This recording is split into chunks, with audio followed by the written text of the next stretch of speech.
जनगण मन अधिनायक जय हे भारत भाग्य विधाता पंजाब सिंध गुजरात मराठा द्राविड़ उत्कल गंगा विंध्य हिमाचल यमुना गंगा उच्चल जलधि तरंगा तब शुभ नामे गाहे तब शुभ आशीष मांगे गाए प्रभु जय गाथा जनगण मंगल दायक जय हे भारत भाग्य विधाता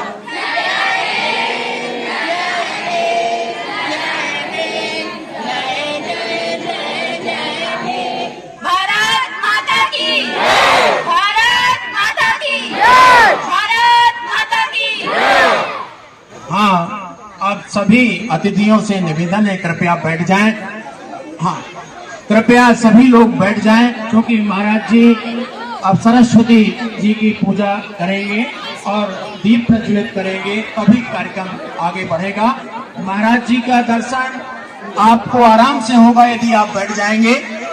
ये आप सभी जानते हैं कि खड़े रहने से आप सभी को दर्शन नहीं हो सकता।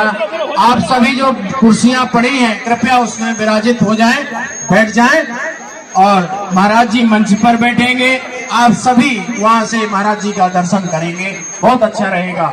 यदि भीड़ में रहेंगे तो मुश्किल हो जाएगा। मैदान में जो है तो मैदान में जाएं, लेकिन मंच से थोड़ा हट जाएं। मैं निवेदन करूंगा जो हमारे वॉलंटियर हैं, जो अध्यापक साथी हैं, आदरणीय शानु शुक्ला जी और भी लोग, ये थोड़ा मंच से दूरी बन जाए। परम आदरणीय महाराज जी द्वारा मां सरस्वती की पूजा की जा रही है। अब सरस्वती वंदना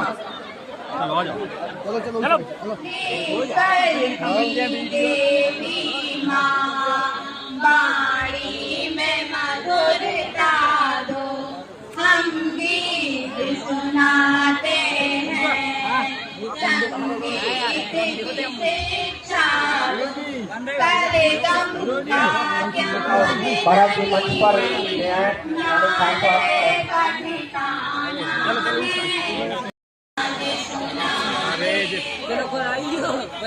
बुला ले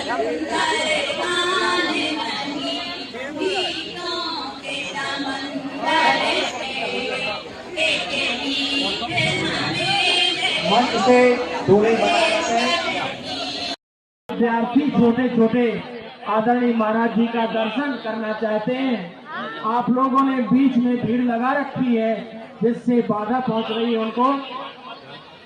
अभी पूज्य गुरुदेव भगवान कुछ आशीर्वचन आप सभी लोगों को कहेंगे। सामने की जगह भी खाली कर दी जाए तो बहुत अच्छा होगा। इन विद्यार्थियों को अवसर कम ही मिलता है कि महाराज जी का दर्शन कर पाए और वो लायक है महाराज जी का दर्शन करने के लिए। मैं परम पूज्य महाराज जी का आदरणीय महाराज जी से निवेदन करता हूँ कि वह शुभाशी स्वागत पहले स्वागत हो जाए। स्वागत के लिए सबसे पहले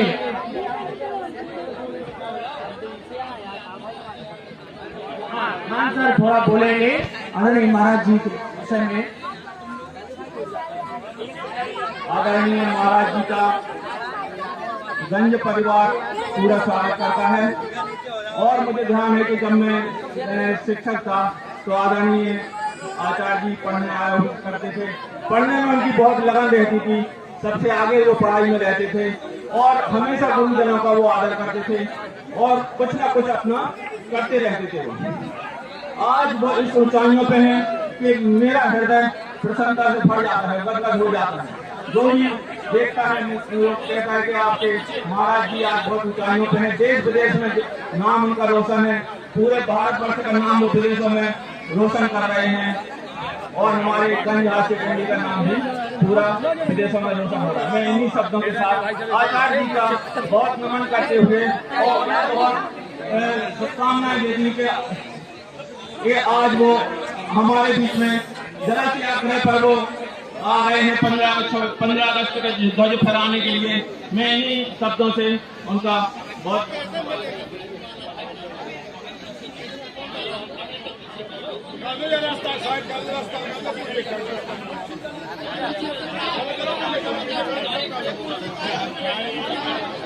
मैया की आज हमारा सौभाग्य है और किसी भी विद्यार्थी के लिए वो दिन प्रभु की प्राप्ति के जैसा होता है जिस दिन जिस विद्यार्थी ने विद्यालय में पढ़ा हो उसी में ध्वजारोहण के लिए अगर बुलाया जाए इससे बड़ा गौरव का दिवस नहीं होता।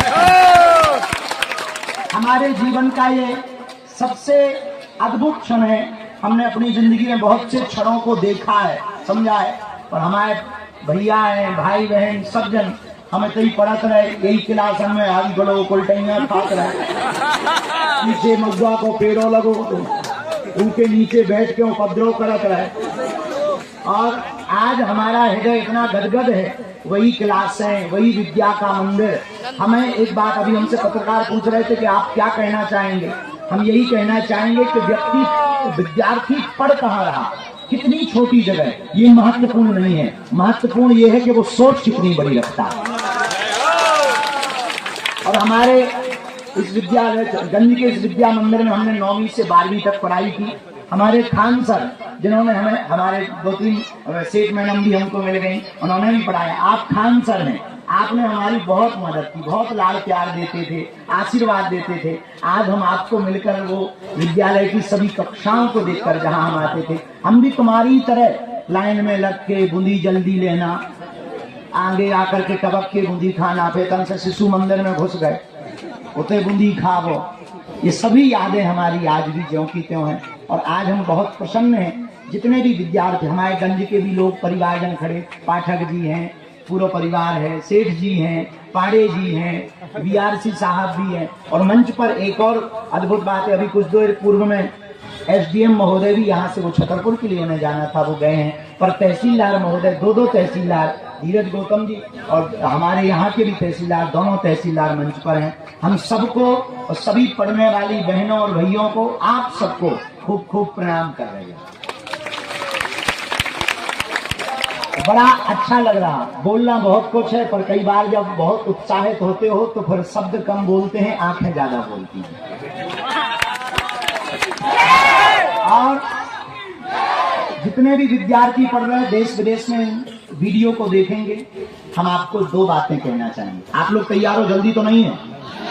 रेडी हो? यस। अच्छा, आप चाहते हो कि आपके जीवन में सफलता मिले? एक बात, भारत हमारा अद्भुत है, पता है क्यों? पूछो क्यों? भारत इसलिए अद्भुत है कि यहाँ पर बहने वाली अगर होठों पर गंगा है तो हर देशवासियों के हाथों में तिरंगा है। भारत इसलिए अद्भुत है कि पर्वत तो हम बहुत से देश गए, ऑस्ट्रेलिया भी गए, न्यूजीलैंड भी गए, लेकिन उन देशों में पर्वत तो हैं पर महादेव नहीं है पर्वतों पर। वहां नदियां बहुत शुद्ध हैं, पवित्र हैं, पर उनके पास गंगा नहीं है। उनके पास पैसा बहुत है, लेकिन भारत की तरह मुस्कुराहट नहीं है।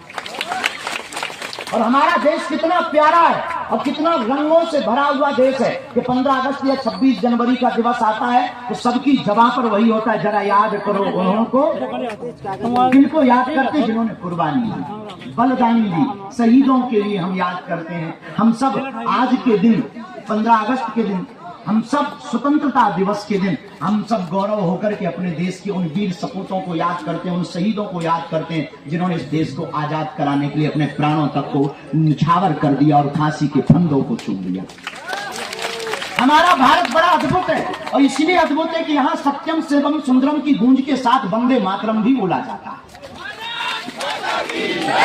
हमारा भारत बड़ा अद्भुत है। इस भारत में स्त्रियां भोग्या नहीं, हमारे देश की बेटियां और हमारे देश की माताओं को पूज्या माना जाता है। हम उस देश से आते हैं जहां हमारी भारत की किसी स्त्री को कोई राजा हरण करके ले जाता है तो हम उस देश से आते हैं कि उसकी पूरी लंका को ही जलाता है। हम उस देश में रहते हैं, उस भारत के गौरव के साथ सुनना भारतवासियों। बहुत लोग कहते रहते कि हमें वंदे मातरम बोलने में शर्म है, तुम्हारी ठटरी। क्यों? क्योंकि हम उस देश से आते हैं जहां एक स्त्री के ऊपर कोई स्त्री के ऊपर अत्याचार करना चाहता, हमारी बहन बेटी की इज्जत लूटना चाहता, वहां महाभारत खड़ी हो जाती है। आपको सबको और हमको गौरव होना चाहिए कि हम उस देश से हैं जहां पर पहले सब लोग माय डियर फ्रेंड बोलते हैं, लेकिन हमारे भारत का एक महात्मा जब शिकागो के धर्म सम्मेलन में खड़ा होता है, अमेरिकी धरती पर 200 से लगभग 190 देशों के लोग जहां पर बैठे रहते हैं, उस देश में विवेकानंद चिल्ला करके कहते हैं my dear brothers and sisters.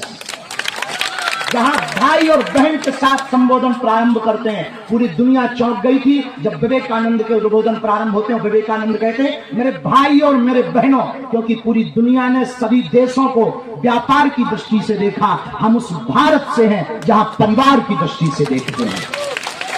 और हमारे यहाँ की सूक्तियां कहती वसुधैव